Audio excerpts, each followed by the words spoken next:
কোরবানির ঈদ সামনে রেখে প্রস্তুত দেশের পশু খামারিরা। খুলনা বিভাগের 10 জেলায় এবছর চাহিদার তুলনায় বেশি আছে 3.5 লাখের বেশি পশু। প্রাণী সম্পদ অধিদপ্তর বলছে এবার বড় খামারি কমেছে, তবে বেড়েছে ক্ষুদ্র ও মাঝারি উদ্যোক্তা। মাসুদ রহমানের তথ্য চিত্রে ডেস্ক রিপোর্ট। ঈদ সামনে রেখে বাড়তি লাভের আশায় খুলনায় 1,30,042 জন ক্ষুদ্র ও মাঝারি খামারি প্রাকৃতিক উপায়ে গরু লালন পালন করেছেন।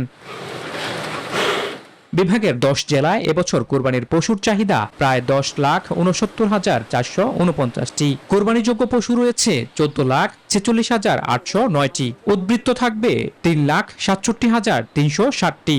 সবচেয়ে বেশি পশু লালন পালন হয়েছে খুলনা, ঝিনাইদহ, কুষ্টিয়া, চুয়াডাঙ্গা। সব মশার বিরুদ্ধে সুরক্ষা দিতে এলো বসুন্ধরা এক্সট্রিম অ্যারোসল, মশার বিরুদ্ধে এক্সট্রিম সুরক্ষা। ও মেহেরপুর জেলায় প্রাকৃতিক খাবার দিয়েই, কোনো রাসায়নিক খাবার আমরা দেই না, চর্বি জাতীয় কোনো খাবার দেই না। আমরা যারা খামারি আছে তাদের মনের ভিতরে বড় গরু নিয়ে বেশ সংশয় রয়েছে, যেটা আমরা ঠিকমতো দাম পাবো কিনা বা আমরা বিক্রি করতে পারবো কিনা। আর আপনার মূলত সত্যি কথা দাম সেরকম পাওয়া যায় না, যে পরিমাণ খাবার হয়। খুলনা জেলার 9 উপজেলা ও মেট্রোতে 10,070 জন খামারি এবার 1,63,000 কোরবানির পশু লালন পালন করেছেন। বড় খামারি কমলেও বেড়েছে ক্ষুদ্র খামারির সংখ্যা। বড় আকার লার্জ ফার্মে আছে, কিন্তু এদের সংখ্যা অনেক কম। ছোট আকারের খামারি 2টা, 3টা, 4টা, 5টা, এটাই বেশি।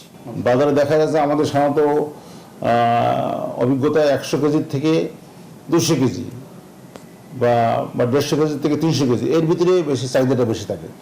খুলনা বিভাগে কোরবানি উপলক্ষে স্থায়ী ও অস্থায়ী মিলিয়ে 170টি হাট বসে।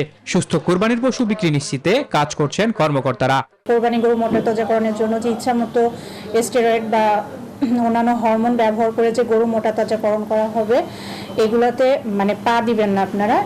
এবার কোরবানির পশু বিক্রি করে লাভবান হবেন খামারিরা, এমনটাই প্রত্যাশা সংশ্লিষ্টদের। Desk report, news 24।